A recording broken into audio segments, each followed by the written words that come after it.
তাকে আকৌ এবাৰ স্বাগতম জনাইছো। আমি ক্লাছ 10ৰ জীৱন প্ৰক্ৰিয়া চেপ্টাৰ 2 পঢ়ি আছিলো আৰু ইতিমধ্যে আমি 6টা ভিডিঅ ইয়াত বনোৱা হ'ল। এইটো 7 নম্বৰ ভিডিঅ হ'ব আৰু যোৱা ভিডিঅত আমি ছখনৰ কথা পঢ়িছিলো। এতিয়ালৈকে যদি তোমালোকে ভিডিঅ'জ বিলাক চোৱা নাই, আগতে আটাইখিনি ভিডিঅ' চাই ল'বা, তাৰপিছত এইটো ভিডিঅ'লৈকে আহিবা, তেতিয়াহে তোমালোকে চিষ্টেমেটিকলি বস্তুখিনি বুজি পাবা। ওকে, এতিয়া ছখনৰ কথা আমি পঢ়িলো। ছখন হ'ল এনেকুৱা এটা প্ৰক্ৰিয়া যাৰ সহায়ত কি হয়, জীৱবিলাকে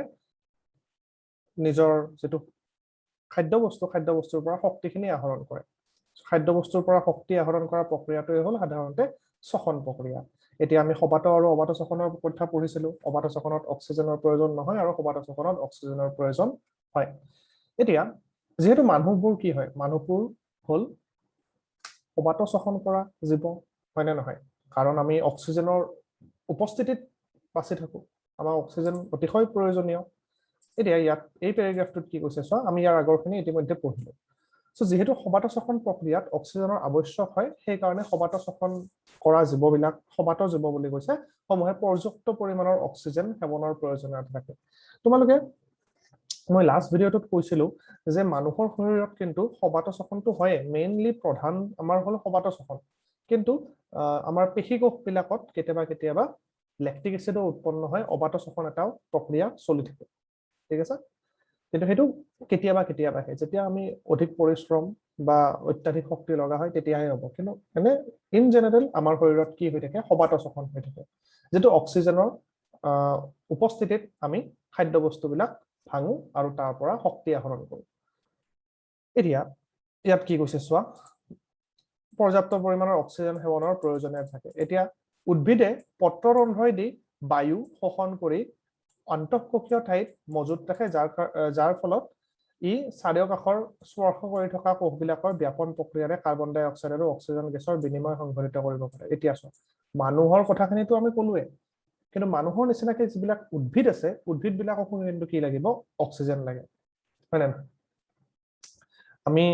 আমাৰ বহুতৰে এটা ৰং কনচেপ্ট আছে যে উদ্ভিদে অকল কাৰ্বন ডাই অক্সাইড লাগে আৰু অক্সিজেন এৰি দিয়ে, প্ৰাণীয়ে অকল অক্সিজেন লয়, কাৰ্বন ডাই অক্সাইড এৰি দিয়ে। এতিয়া প্ৰাণীৰ ক্ষেত্ৰত সেইটো বস্তু বাৰু সঁচা, আমি অক্সিজেন লওঁ আৰু কাৰ্বন ডাই অক্সাইডটো নিশাহত এৰি দিওঁ, কিন্তু উদ্ভিদৰ ক্ষেত্ৰত এনেকুৱা নহয় যে মানে উদ্ভিদক কেতিয়াও অক্সিজেনৰ দৰকাৰ নহবই। আমি কৈছো যে জীৱবিলাকতো অক্সিজেনৰ প্ৰয়োজন হয়ে সাধাৰণতে। এতিয়া উদ্ভিদবিলাকো কিন্তু খাদ্যবিলাক ভাঙিবৰ কাৰণে উদ্ভিদক কি লাগে, অক্সিজেনৰ প্ৰয়োজন হয়। এতিয়া সেই অক্সিজেন কেতিয়া ল'ব, কেনেকে ল'ব, আমি সেইখিনি বস্তু চাম। এতিয়া উদ্ভিদবিলাকে তোমাৰ দিনৰ ভাগত কি কৰে, দিনৰ ভাগত আমি দেখিছো যে সালোকসংশ্লেষণ প্ৰক্ৰিয়া চলি থাকে, ফটোচিনথেসিস প্ৰক্ৰিয়াত কেনেকুৱা হ'ব, উদ্ভিদে বায়ুমণ্ডলত থকা কাৰ্বন ডাই অক্সাইডখিনি গ্ৰহণ কৰি সেইখিনিৰে খাদ্য প্ৰস্তুত কৰে। পানী ল'ব আৰু সূৰ্যৰ উপস্থিতি এইবিলাকতো থাকিবই, কিন্তু গেছৰ কথা যদি ক'ব যাওঁ আমি অকল কাৰ্বন ডাই অক্সাইড গেছটোৰ কথাই ক'ব লাগিব, বেলেগটো আৰু গেছ নলয়। কাৰ্বন ডাই অক্সাইড গেছটোৰ সহায়ত কি কৰে, খাদ্য প্ৰস্তুত কৰি আছে। এতিয়া সেইখিনি সময়ত আৰু এটা গেছ উৎপন্ন হয়, যেতিয়া খাদ্য প্ৰস্তুত কৰি থকা যায়, মানে সালোকসংশ্লেষণ হৈ থাকে, তেতিয়া কি গেছ উৎপন্ন হয়, অক্সিজেন গেছ উৎপন্ন হয়। সেইটো কি কৰে, বায়ুমণ্ডলত এৰি দিয়ে, কিন্তু গোটেইখিনি বায়ুমণ্ডলত এৰি নিদিয়ে। অকমান অক্সিজেন গেছ উদ্ভিদকো দৰকাৰ, কিন্তু প্ৰাণীৰ নিচিনা প্ৰাণীক যিমান অক্সিজেন লাগে উদ্ভিদক কিন্তু ইমান অক্সিজেন নালাগে, কিয়নো উদ্ভিদৰ শক্তিও ইমান নালাগে। উদ্ভিদেতো লৰচৰ নকৰে, দৌৰা ফুৰা কৰি নাথাকে, হয় নে নহয়? সেইকাৰণে শক্তিৰ পৰিমাণো উদ্ভিদক বহুত কম লাগে, আৰু সেয়েহে উদ্ভিদে কি, শ্বসনৰ পৰিমাণো প্ৰাণীতকে কম হয়, আৰু সেই অক্সিজেনটো নিজে উৎপন্ন কৰা অক্সিজেনটো নিজে অকমান লৈ পেলাই বাকীখিনি বতাহত মেলি দিয়ে, হয় নে নহয়? লাষ্ট লাইনটোত কি হৈছে, ইয়াৰ পৰা অক্সিজেন কোষলৈ যায় আৰু কোষৰ পৰা কাৰ্বন ডাই অক্সাইড পত্ৰৰন্ধ্ৰই দি কি হ'ব, তোমাৰ বায়ুমণ্ডললৈ এৰি দিয়ে।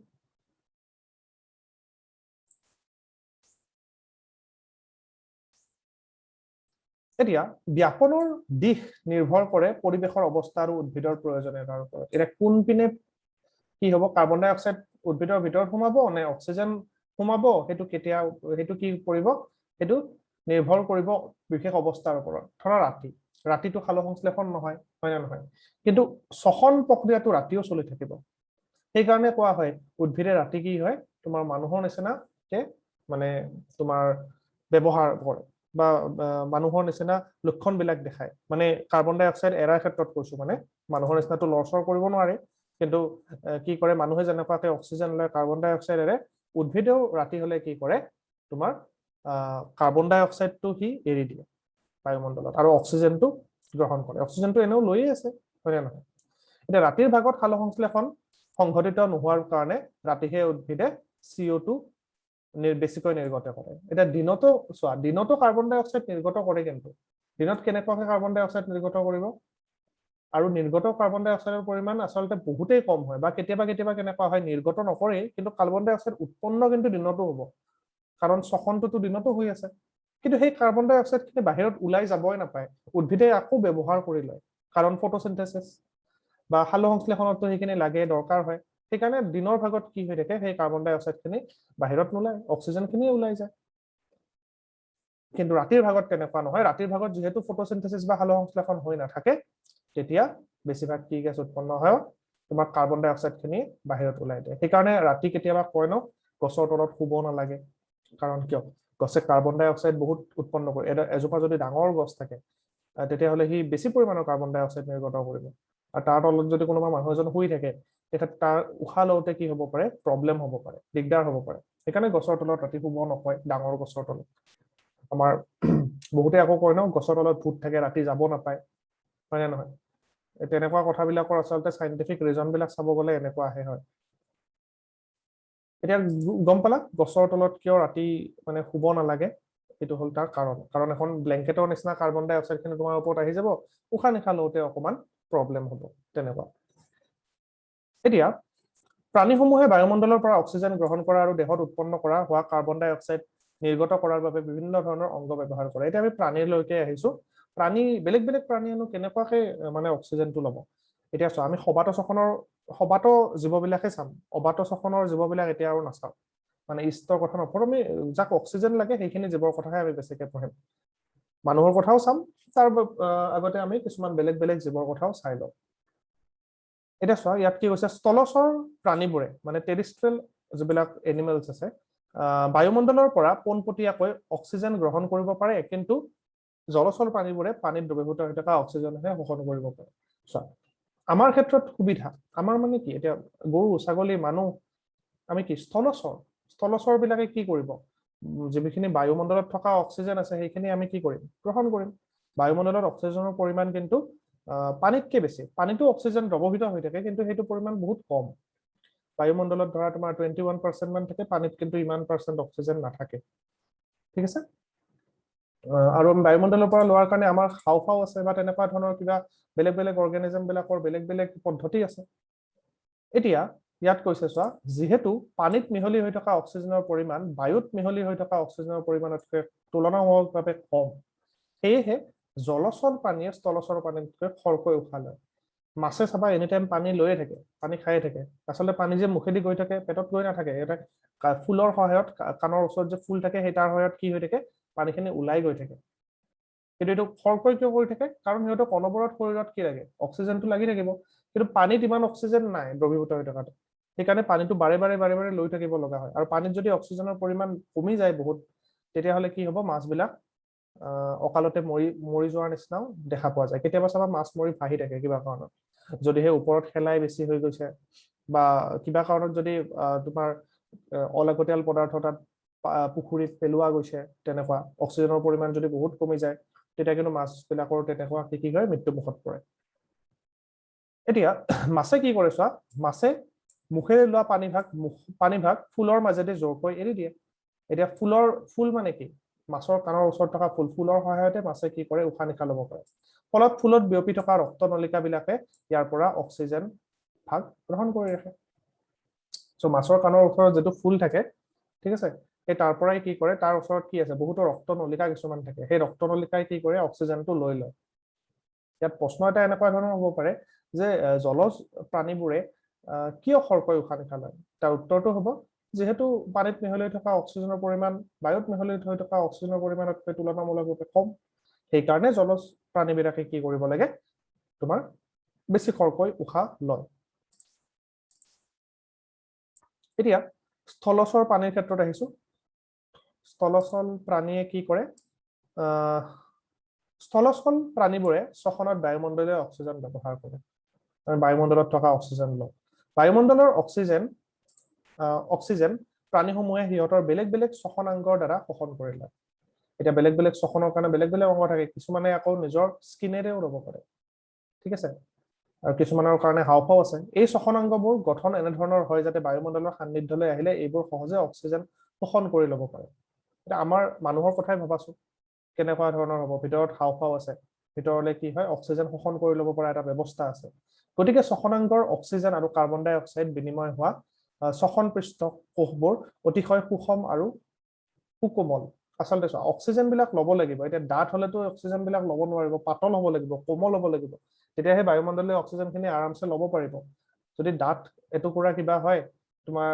অক্সিজেনটো সহজভাৱে ল'ব নোৱাৰিব সো এনেকুৱা শ্বসন পৃষ্ঠ সংক্ৰমণৰ পৰা বাচি থাকিবৰ বাবে শ্বসনাংগবোৰ দেহৰ ভিতৰত অৱস্থিত হয় এতিয়া মানুহৰ শ্বসনাংগ চোৱা হাওঁফাওঁ বিলাক কি হৈ থাকে যদি বাহিৰত হাওঁফাওঁ কেইটা ওলাই থাকিলে হয় কি হ'ল হয় তাত বেক্টেৰিয়া ভাইৰাছে আৰু সোনকালে এটেক কৰিব পাৰিলে হয় বা কিবা জন্তুৰ লগত আক্ৰমণ হয় আমাৰ মানে সোনকালে হাওঁফাওঁ ভাঙিছে মানে চুৰমাৰ হৈ গ'ল হয় হয়নে নহয় কিন্তু হাওঁফাওঁটো কি আছে আমাৰ বঢ়িয়াকে শৰীৰৰ ভিতৰত আছে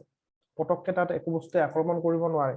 কামি হাড়বোৰেও তাক কি কৰি আছে মানে সুৰক্ষিত কৰি আছে যাতে পটককে ক'তবা দুখ পাই যাম আমাৰ বালেগৰে মানে যদি পটককে যদি আমি ক'ৰবাত পৰি গ'লো বা খালে বামে ডুবি গ'লো তেতিয়াও কি হ'ব আমাৰ যাতে হাওঁফাওঁটো সুৰক্ষিত হৈ থাকে এইখিনি বস্তু কি কৰিছে তোমাৰ আমাৰ শৰীৰত সেই বস্তুখিনি মানে যেটো শ্বসনাংগ থাকে সেইখিনি ধুনীয়াকে সুৰক্ষিত হৈ থাকে এতিয়া ইয়াৰ উপৰি এটা নিৰ্দিষ্ট প্ৰক্ৰিয়াৰ দ্বাৰা বাহিৰৰ পৰা অক্সিজেন সেৱন আৰু নিশাহত কাৰ্বন ডাই অক্সাইড বাহিৰলৈ এৰি দিব পাৰি আৰু চোৱা আমি যেতিয়া উশাহ লোৱাটোক আমি কি বুলি কৈছো শ্বাস প্ৰশ্বাস বুলি কৈছো শ্বাস প্ৰশ্বাসত এবাৰ আমি উশাহটো ভিতৰলৈ লওঁ আৰু এবাৰ নিশাহত এৰি দিওঁ আৰু এই প্ৰক্ৰিয়াটো কি হৈ থাকিব লাগিব তাত চলিব পৰা ব্যৱস্থা এটা থাকিব লাগিব এতিয়া চাবা মানুহে কেনেকুৱাকে কোনটো ৰাস্তাৰে যাব প্ৰথমতে কি হ'ব নাসাৰন্ধৰে যাব নাকেৰে নাকৰ ফুটাৰে মানে কি বায়ুখিনি আমি সেৱন কৰি লওঁ এতিয়া নাকৰ বিন্ধাত থকা নোমবিলাকে ভিতৰৰ পৰা অহা বায়ু চেকি ফিল্টাৰ কৰি দিয়ে যাতে বায়ুত থকা কিছুমান ধূলিকণা থাকিব পাৰে বেলেগ বেলেগ সৰু সৰু তাত অণু থাকিব পাৰে সেইখিনি কি কৰে ফিল্টাৰ কৰি লয় আৰু নাকৰন্ধত কি থাকে শ্লেষ্মা থাকে বা কিছুমান মিউকাছ জাতীয় বস্তু থাকে যাতে কি কৰে নালাগা বস্তুবিলাক যাতে বা অলাগতিয়াল ধূলি মাকতি বা কিবা কেতিয়াবা বেক্টেৰিয়া চেক্টেৰিয়া বিলাকো যাতে তাত মানে ট্ৰেপ বা ধৰি ৰাখিব পাৰে ইয়াৰ পাছত টেটু হৈ শ্বাসনলীয়েদি হাওঁফাওঁ লৈ বায়ু প্ৰৱেশ কৰে মই নেক্সট মানে হেতু দেখাম বাৰু কেনেকুৱাকৈ যায় এটা টেটুৰ বায়ুনলিকাডালত কিছুমান উপাস্থি বা কাৰ্টিলেজৰ আঙুঠি কিছুমান থাকে সেই কাৰণে শ্বাসনলীৰ মাজেদি বায়ু চলাচল কৰোতে ই চেপেটা হৈ লাগি নধৰে চোৱা তোমালোকক এইখিনি বস্তু মই ফটোটোৰ পৰা বুজাই আছো ইয়াত চোৱা কি কৈছে ইয়াত তোমালোকে দেখি পাই আছা ইয়াতে প্ৰথমতে বায়ু পথ কি নাকেৰে সোমাব তাৰপিছত এনেকুৱাকৈ যাব তাৰপিছত এই শ্বাসনলীৰে সোমাই যায় বায়ুখিনি এতিয়া এই শ্বাসনলীত কি আছে কিছুমান উপাস্থি আছে কাৰ্টিলেজ বুলি কয় ইয়াক এই কাৰ্টিলেজ বিলাক দেখিছা এনেকা ৰিঙৰ নিচিনা আছে ৰিং সদৃশ কাৰ্টিলেজ কিছুমান আছে আৰু এই ৰিং সদৃশ কাৰ্টিলেজ বিলাকে কি কৰি আছে এই নলীডাল চেপেটা হৈ যোৱাত বাধা দিয়ে তোমালোকে পানীৰ পাইপ বিলাক কেতিয়াবা দেখিছানে মানে গাৰ্ডেন বা তেনেকুৱা পানী তোমালোকৰ গাড়ী মটৰ ধোৱাৰ কাৰণে যিবিলাক ব্যৱহাৰ কৰা হয় তেনেকুৱা পাইপ বিলাক কি হয় কেতিয়াবা চেপেটা হৈ যায় চেপেটা হৈ গ'লে কি পানীখিনি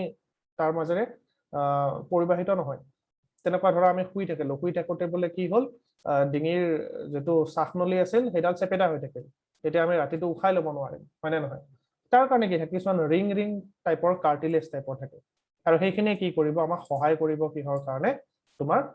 যাতে এই নলিকাডাল চেপেটা হৈ নাযায় ধৰা এনেকুৱা নলিকাডাল আছে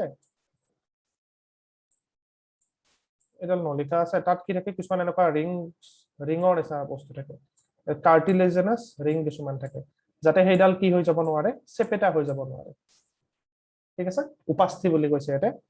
অস্থি নহয় অস্থি হলে তোমাৰ টান হ'ব উপাস্থিটো তাতকৈ অলপ কোমল হয় এইখিনি বস্তু থাকে যাতে আৰামছে বায়ুটো কি হ'ব পাৰে ভিতৰলৈকে অনবৰত সোমাই গৈ থাকিব পাৰে বুজিলা এই উপাস্থি কি কাম হেতু আহে কিন্তু উপাস্থিটো কিহৰ কাৰণে সহায় কৰিব উপাস্থিয়ে যাতে ই চেপেটা হৈ লাগি নধৰে নহলে চেপেটা হৈ লাগি ধৰিব তোমাৰ শ্বাসনলীডাল এতিয়া ইয়াত চোৱা তাৰ পিছত ক'ত গ'ল এইপিনেৰে গ'ল গৈ আছে এইখিনিলৈকে পালে মানে প্ৰথমে নাকেৰে গ'ল নাকেৰে শ্বাসনলী পালেহি শ্বাসনলীত এতিয়া কি হ'ব তোমাৰ দুটা এনেকুৱাকে ভাগ হৈ যায় ঠিক আছে আৰু ইয়াক কি কোৱা হয় ব্ৰংকাছ বা দুডাল একেলগে কোৱা হয় ব্ৰংকাই ইয়াত ব্ৰংকাই বুলি কৈছে ব্ৰংকাই বুলি কিয় কৈছে প্লুৰেল ঠিক আছে দুডালক একেলগে ব্ৰংকাই ক'ব আৰু এডালক কি কোৱা হ'ব ব্ৰংকাছ ঠিক আছে এতিয়া এই ব্ৰংকাই বিলাক আকৌ সৰু সৰু হেড ভাগ হৈ গৈছে এনেকুৱা বেলেগ বেলেগ সৰু সৰু হেড কি হ'ব ব্ৰংকাই বিলাক ভাগ হৈ গৈছে তাক কি কোৱা হৈছে ব্ৰংকিউলছ তাক কি কোৱা হৈছে ব্ৰংকিউলছ মই ইয়াত তোমালোকক এটা ড্ৰ কৰি দেখাইছো কেনেকুৱা হয় ধৰা এনেকুৱা হল ন এইটো তোমাৰ হল নলীডাল মেইন শ্বাসনলী এই শ্বাসনলীডাল কি হল তোমাৰ এনেকুৱাকে প্ৰথমতে দুডাললৈকে ভাগ হৈ গ'ল হয়নে এই দুডাল এনেকুৱাকে ভাগ হৈ গ'ল এই দুডালক কোৱা হল কি ব্ৰংকাই দুডালক একেলগে ব্ৰংকাই এডাল এডালক কোৱা হ'ব ব্ৰংকাছ ঠিক আছে আৰু ইয়াৰ পৰা আকৌ কি হ'ব ইয়াৰ পৰা আকৌ এনেকুৱাকে ফালৰি কাটি যাব ইপিনেদি ব্ৰাঞ্চিং হৈ যাব এনেকুৱা শাখা কিছুমান প্ৰবৰ্ধক এনেকুৱাকে ওলাই যাব ঠিক আছে এনেকুৱাকে সৰু সৰুকে শাখা প্ৰবৰ্ধক কিছুমান বহুত ওলাই যাব তেনেকুৱাকে আৰু এইবিলাকক আমি কি বুলি ক'ম এইবিলাক হল ব্ৰংকিউলছ এই যে সৰু সৰুকে বহুত এগাল ওলাই গৈছে সেইবিলাক হল তোমাৰ এই শাখা প্ৰবৰ্ধবিলাকক আমি কি বুলি ক'ম ব্ৰংকিউলছ ইয়াত লিখি আছে চোৱা ব্ৰংকাইউলছ ঠিক আছে আৰু অৱশেষত কি আছে কিছুমান বায়ু সৰু সৰু মোনা আছে বায়ু মোনা এনেকুৱা সৰু সৰু কিছুমান বায়ু মোনা থাকে ইয়াক এলভিঅলি বুলিও কোৱা হয় বায়ু মোনাবিলাক ক'ত আছে এই ব্ৰংকিউলছত লাগি আছে তাৰপিছত গছৰ পাতৰ নিচিনা হৈছে দেখাত চোৱাচোন গছৰ ডালৰ মানে গছৰ ডাল এটাত যেনেকুৱাকে থাকে এই তেনেকুৱাকে ইয়াত কি আছে তোমাৰ ডালত পাত থকাৰ নিচিনাকে ইয়াত ব্ৰংকিউলছত কি বিলাক আছে এইবিলাক বায়ু মোনাবিলাক আছে আৰু এইটো তোমাৰ এটা তোমাৰ হাওঁফাওঁ আৰু এইপিনে এটা অংশ থাকিব এনেকুৱাকে হাওঁফাওঁ এইবিলাক কি সৰু সৰু এইবিলাক মোনাবিলাকক কি কোৱা হয় বায়ু মোনা ঠিক আছে এতিয়া বাটটো চোৱা প্ৰথমৰে বায়ুপথটো ক'লৈকে আহিছিল নাকৰ মাজেদি আহিছিল শ্বাসনলী গ'ল শ্বাসনলীৰ পিছত কি আহিলে ব্ৰংকাইট গ'ল ব্ৰংকাইৰ পৰা ব্ৰংকিউলছ আৰু অৱশেষত কি পালেগৈ বায়ুমোনা আৰু এই বায়ুমোনাটোৱে হ'ল এনেকুৱা ঠাই য'ত এই অক্সিজেন আৰু কাৰ্বন ডাই অক্সাইড বিলাকৰ এক্সচেঞ্জ হ'ব মানে তোমাৰ অক্সিজেন ভিতৰত সোমাব কাৰ্বন ডাই অক্সাইডটো বাহিৰত গুচি যাব এইখিনি বস্তু ক'ত হ'ব এইখিনি বস্তু বায়ুমোনাত হয় চোৱা 1 নম্বৰ 2 নম্বৰ যদি মই ইয়াত কৰো প্ৰথমতে বায়ুপথে নাকৰ ওচৰত 1 নম্বৰ শ্বাসনলী 2 নম্বৰ ঠিক আছে ব্ৰংকাইট যাব 3 নম্বৰ তাৰ পিছত আহিব আমাৰ ব্ৰংকিউল 4 আৰু বায়ুমোনা 5 আৰু যাওঁতে ঘূৰি যাওঁতে কাৰ্বন ডাই অক্সাইডটো তেনেকুৱাকৈ যাব বায়ুমোনাৰ পৰা ব্ৰংকিউলছ তাৰপিছত ব্ৰংকাইট তাৰপিছত শ্বাসনলী তাৰপিছত বায়ুপথৰে এইখিনি বস্তু ওলাই গুচি যাব ঠিক আছে ইয়াত দেখিছানে কামিহাৰে কি কৰি আছে প্ৰটেকশ্যন দি আছে আমাৰ লাংছটো সুৰক্ষা কৰি আছে হাওঁফাওঁটো লাংছ মানে এইটো হাওঁফাওঁ ঠিক আছে এতিয়া বাকিখিনি বস্তু মই বুজাই আছো কি আছে আৰু চিত্ৰ মানুহৰ শ্বাসতন্ত্ৰ এইসা বায়ুকূপ বিলাক এনেকুৱা আছিলে বায়ু মোনাবিলাকক বায়ুকূপ বুলিও কোৱা হৈছে ইয়াত দেখিছানে এনেকুৱাকে বায়ুখিনি মানে এইপিনেদি যাব এনেকুৱাকে যাব এইবিলাকে যাব গৈ পেলাই এই বায়ু মোনাবিলাকত সোমাই যাব এইবিলাকত এনেকুৱাকে অৱশেষত এইবিলাকত যাব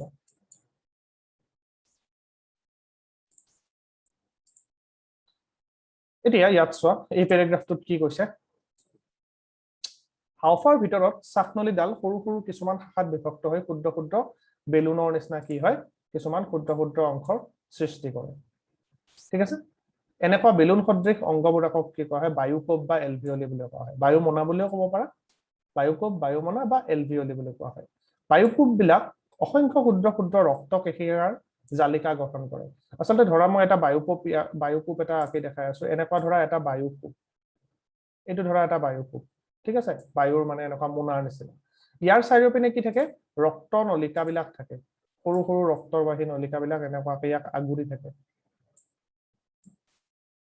এনেকুৱাকৈ কি হৈ থাকিব আগুৰি থাকিব এনেকুৱা আগুৰাৰ কাম কি কাৰণ এইপিনেৰে কি আহি থাকিব ধৰা কাৰ্বন ডাই অক্সাইড আহি আছে এইপিনেৰে কি আহি আছে কাৰ্বন ডাই অক্সাইডটো আহি আছে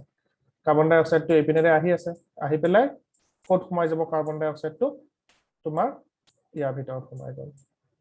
বায়ু কোপত সোমাই গ'ল ঠিক আছে আৰু কাৰ্বন ডাই অক্সাইডটো ওলাই পেলাই গুচি যাব এতিয়া কলৈকে গুচি যাব এইপিনৰ পৰা আমাৰ শৰীৰৰ বাহিৰত ওলাই গুচি যাব আনহাতে অক্সিজেনটো কি হৈ আছে অক্সিজেনটো আহি আছে অক্সিজেনটো এইটো বাটেৰে আহি আছে ঠিক আছে এইটো O2 O2 টো আহি আছে এই O2 টো ইয়াতে সোমাই যাব ব্লাডত O2 টো ব্লাডত সোমাই গৈ এতিয়া এইখিনি গুচি গ'ল অক্সিজেনটো গৈ আছে কলৈকে গুচি যাব আমাৰ বাহিৰৰ আমাৰ বেলেগ বেলেগ অংগলৈকে গুচি যাব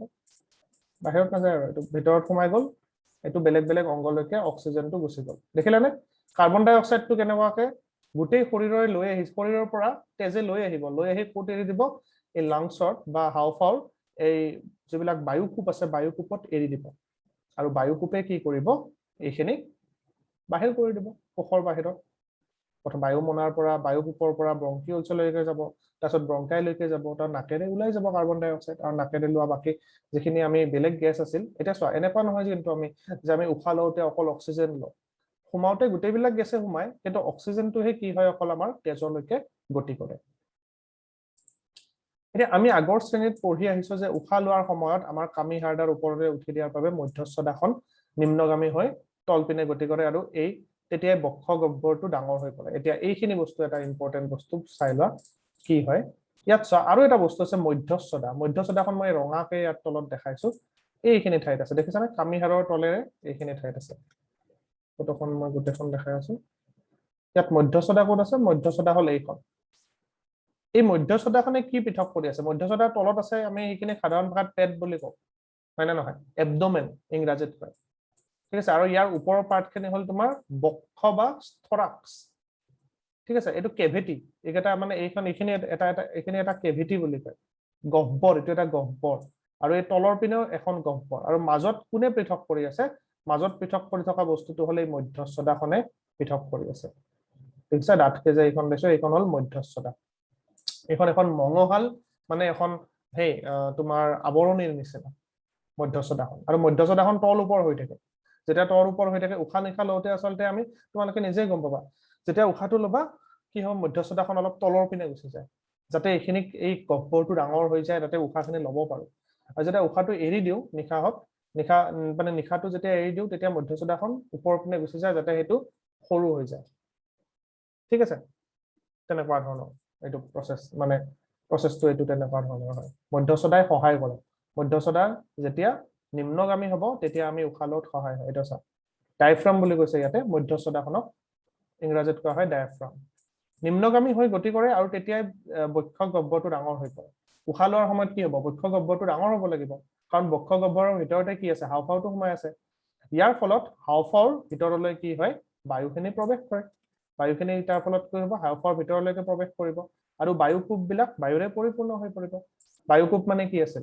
সেইবিলাক অলপ আগতে যে এইটো ড্ৰ কৰিলো বেলুন সদৃশ বস্তুটো সেইটোৱে বায়ুকোপ সেইটো বায়ুৰে পৰিপূৰ্ণ হৈ পৰিব এতিয়া দেহৰ বিভিন্ন অংশৰ পৰা তেজ কঢ়িয়াই অনা কাৰ্বন ডাই অক্সাইড এই বায়ুকোষত এৰি দিয়ে অলপ আগতে দেখিলো যেনেকুৱা কাৰ্বন ডাই অক্সাইড খিনি তেজে কি কৰিছে বায়ুকোষত এৰি দিছে হয় নে নাই আৰু অক্সিজেন এৰি দি ইয়াত থকা অক্সিজেন ৰক্তজালিকাই শোষণ কৰে আৰু অক্সিজেনটো কি কৰিব শোষণ কৰি শৰীৰৰ বেলেগ বেলেগ অংশলৈকে বিতৰণ কৰি দিয়ে এতিয়া উশাহৰ সময়ত বায়ু গ্ৰহণ আৰু নিশাহত এৰি দিওঁতে হাওফাওৰ অৱশিষ্ট বায়ুৰ আয়তন যথেষ্ট থাকে এতিয়া চোৱা এনেকুৱা নহয় যে আমি উশাহ লওঁতে বহুত অক্সিজেন মানে বায়ু ললো এৰি দিওঁতে গোটেই একেবাৰে খালী কৰি দিলো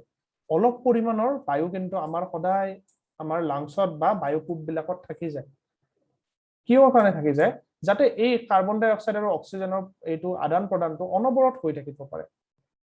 বুজিলা অনবৰত হৈ থাকিব লাগিব কাৰণ অক্সিজেন কাৰ্বন ডাই অক্সাইড আমাক অনবৰত লাগে সেইকাৰণে উশাহটো যেতিয়া এৰিও দিওঁ আমি গোটেইখিনি আমাৰ যিখিনি বায়ু আছে এৰি দিব নোৱাৰো অকমান থাকি যাবই কাৰণ কাৰ্বন ডাই অক্সাইড আৰু অক্সিজেন যেটো এটা আদান প্ৰদানৰ ব্যৱস্থা সেইটো অবিৰত ব্যৱস্থা সেইটো অনবৰত হৈ থাকিব লাগিব সেইকাৰণে কি কৰি থাকে, সেইকাৰণে কৰা হয় নিৰ্দিষ্ট পৰিমাণৰ অক্সিজেন কি থাকে তোমাৰ, নিৰ্দিষ্ট পৰিমাণৰ আয়তন সদায় এটা মেইনটেইন কৰি ৰখা হয়। এতিয়া ইয়াত চোৱা নেক্সট পেৰাগ্ৰাফত কি কৈছে,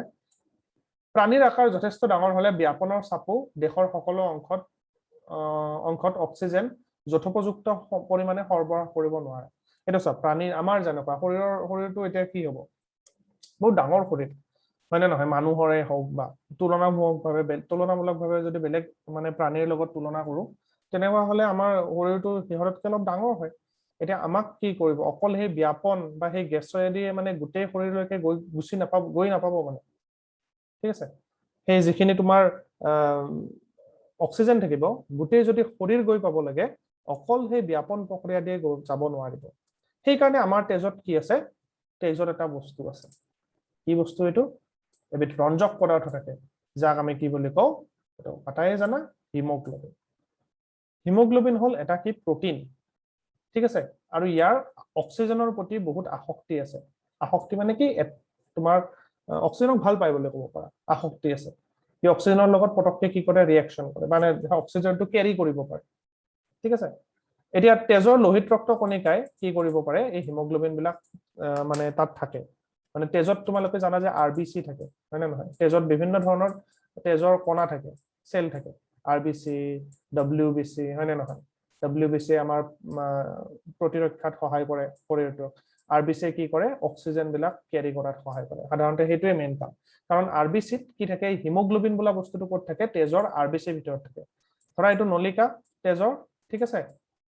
এইটো ধৰা এটা নলিকা সৰু, তাৰ ভিতৰতে তোমাৰ এনেকুৱা RBC বিলাক থাকিব, RBCৰ ভিতৰত কি থাকে, হিমোগ্লোবিন বিলাক থাকে। RBC ধৰা এইবিলাক RBCৰ ভিতৰত কি আছে,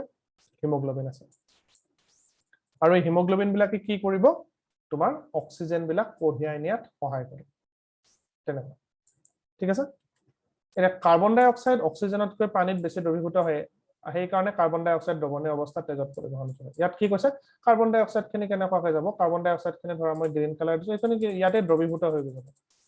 তাক আৰু এক্সট্ৰাকে বেলেগ আৰু মানে এনেকুৱা হিমোগ্লোবিনৰ নিচিনা বেলেগ বস্তু নালাগে, সাধাৰণতে কাৰ্বন ডাই অক্সাইড খিনি ইয়াৰ মাজতে দ্ৰৱীভূত হৈ যাব। কিন্তু অক্সিজেন খিনি কি নিবৰ কাৰণে কি আছে, হিমোগ্লোবিন আছে,